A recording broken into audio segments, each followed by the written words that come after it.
This is John for Pioneer Nexus MTG coming at you with another deck overview, this time with Selesnya Angels. As a friendly reminder, if you do like these Pioneer deep deck dives, please consider subscribing to the channel, giving us a thumbs up, and leaving a constructive comment down below, especially what deck you might like to see next. So Angels is a deck that sees fringe play in the Pioneer format. You'll see it much more frequently if you're playing Explore on the Arena client, especially in the best of one meta in that particular thing. Now, we don't talk much about Explore on this channel, but it is something to be aware of, as a lot of the decks that you'll see in the Pioneer format you will also see in that. To put it succinctly, Angels is the aggro killer. This is the aggressive tribal deck that happens to prey on other tribal decks. So decks like humans, decks like mono red, decks like mono black aggro, mono green aggro, which see fringe play. This is kind of the deck that goes over the top of what those decks are trying to do by creating very large flyers, beating down, and gaining an arbitrarily large amount of life in the process. In order to do that, you play a bunch of Angels, mostly centered around the card Youthful Valkyrie, which whenever another Angel or Cleric enters the battlefield, you gain life equal to that creature's toughness, and if your life total happens to be 27 or higher, all your creatures get +2/+2. And then combos quite nicely with Resplendent Angel. It says at the beginning of each end step, if you gain 5 or more life this turn, create a 5/5 white angel token with flying and vigilance. Notably, that says each end step, so that means if you happen to collect a company during your opponent's turn, you can also make another angel. And then it does have an activated ability, which gives it +2 and +2 in lifelink, which just happens to be enough to trigger the 5 life gain to make its own things. So on its own, can create an army of angels very slowly over the course of many turns, beating your opponent down. Beyond that, to set this all up, you're playing things like Gilded Goose, or another card that we'll talk about in a different deck. Gilded Goose allows you to accelerate in your 3-drops. One thing to note about this deck is it is very much lacking on turn 1 plays, as most of the turn 1 plays this deck would have access to are fairly terrible and lackluster. The power of this deck really starts in the 2-drops with Giada, Fount of Hope. This is each other angel you control enters the battlefield with a +1/+1 counter on it for each angel you already control. So if you happen to control 4 other angels, that creature is coming in with a 4 +1/+1 counters. And it also has Vigilance, so you can use it to attack, and then in the second main phase you can then use it to cast other angel spells, because it also happens to tap for a white mana for angel spells only. Now, this cannot be used to cast your collected companies, but it can be used to cast your other angels that are relevant in the deck, like Youthful Valkyrie and the aforementioned Resplendent Angel and Righteous Valkyrie. Youthful Valkyrie is a 1/3 angel with flying, but whenever another angel comes into play, it gets a +1/+1 counter, so this does trigger upon coming in with collected company with another angel. And then Bishop of Wings, one of the reasons this deck is so good against other aggressive decks, is whenever an angel enters the battlefield under your control, you gain 4 life. When an angel you control dies, put a 1/1 white spirit token into play. This is also relevant against blue-white control with all their various sweepers, but isn't very good as far as being down with being a 1/4 body, but does give you some wrath insurance. One other thing that this deck runs is a Book of Exalted Deeds, which is a card that is an enchantment that went at the beginning of your end step. If you gain 3 or more life, you create a 3/3 white angel, much like Resplendent Angel that starts making angel tokens. And then for 3 white mana and tap and exile it, put an enlightened counter on target angel. It gains you cannot lose the game, and your opponents cannot win the game. Activate only as a sorcery. This is particularly relevant against a lot of removal heavy decks, as the card Mutavault. You can simply activate the Mutavault, target it with Angel or Book of Exalted Deeds, and then never activate your Mutavault again the rest of the game.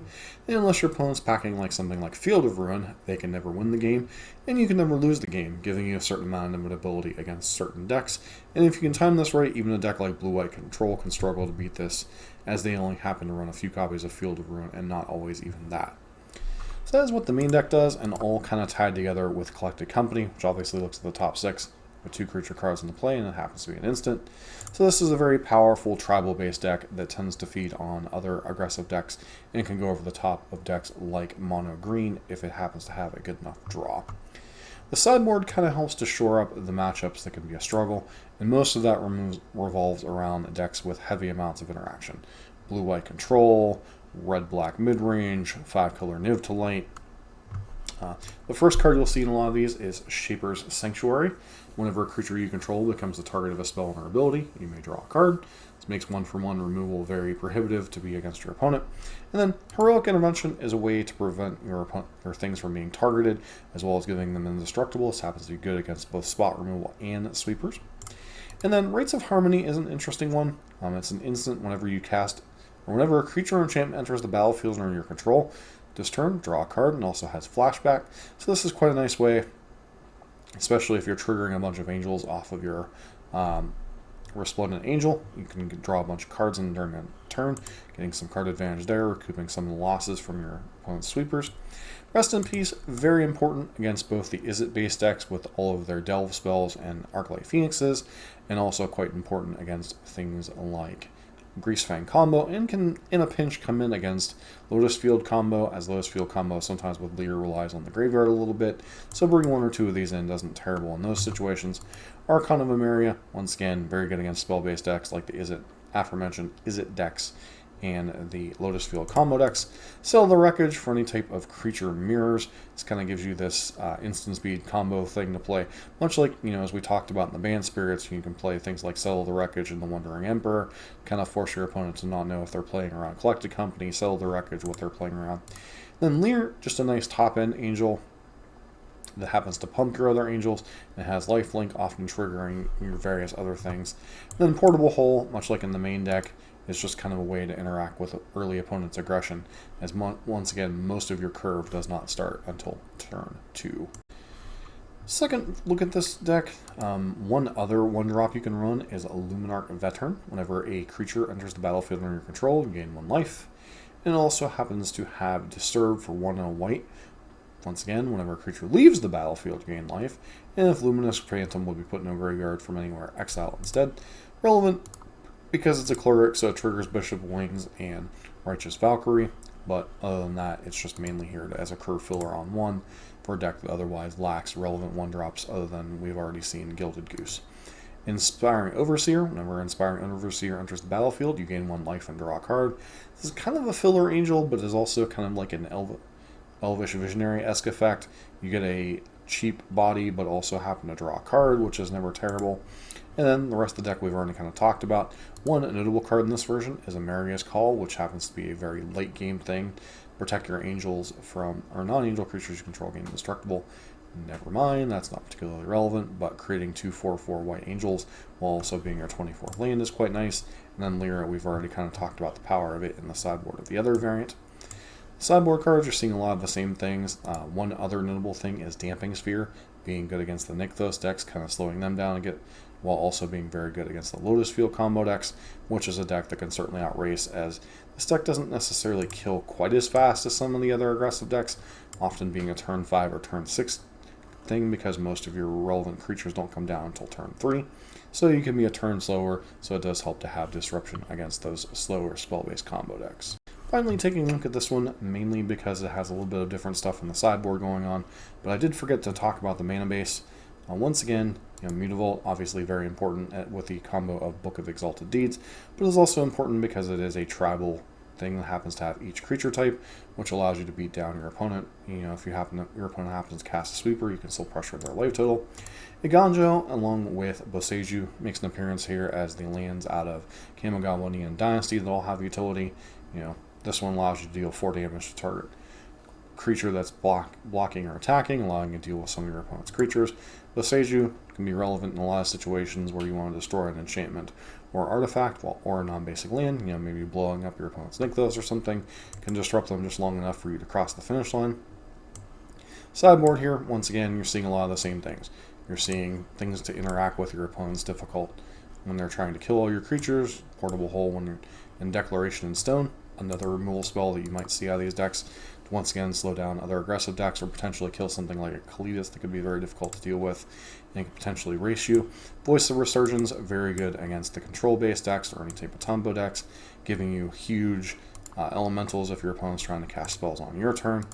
Atomic, this is an interesting one. Lands on the battlefield, lands in the graveyards can't be the target of spells or abilities your opponents control, and your opponents can't play lands out of the graveyard. The one main effect that this would be relevant on is something like Lotus Field combo, not being able to copy their Lotus Fields with their copies of what did they run? Not being able to run Thespian Stage, copying Lotus Field can be quite irrelevant in those situations. And then finally, Rest in Peace and Sell the Wreckage we've already kind of talked about. So what is this deck trying to prey upon? The reason you don't see it as much in the Pioneer format as it sees play in the Explorer format is there's not as many as aggressive decks in the format right now, especially since the banning of Winota. There's just a bunch of decks that are trying to out mid-range each other, and while there is some aggression like mono red and such, a lot of the format is kind of held down by the mid-range decks of red-black mid-range. The Izzet decks already kind of prey on these decks, so there isn't as much of a reason to see these powerful anti-aggro decks as you might see in Best of One Explore. This is a deck that very much is designed to attack the other aggressive decks, while also being relevant in terms of being able to go over the top of a deck like Mono Green by creating a bunch of huge flyers and killing them as quickly as possible. As far as what it's weak to, obviously, it's very weak to other spell-based combo decks that might be a little bit faster than its clock, and it can also be weak against decks with a bunch of removal. Red-black, mid-range, blue-white control, 5-color Niv all come to mind as far as decks that could give this deck fits in terms of trying to execute its game plan. But that said, if you do like tribal beatdown strategies with a little bit of life gain that happens to be good against other aggressive decks, this might be the deck for you. As a friendly reminder, if you do like these kind of deck techs, please consider subscribing to the channel, give them a thumbs up, and leave a constructive comment down below, and let us know what deck you might like to see next.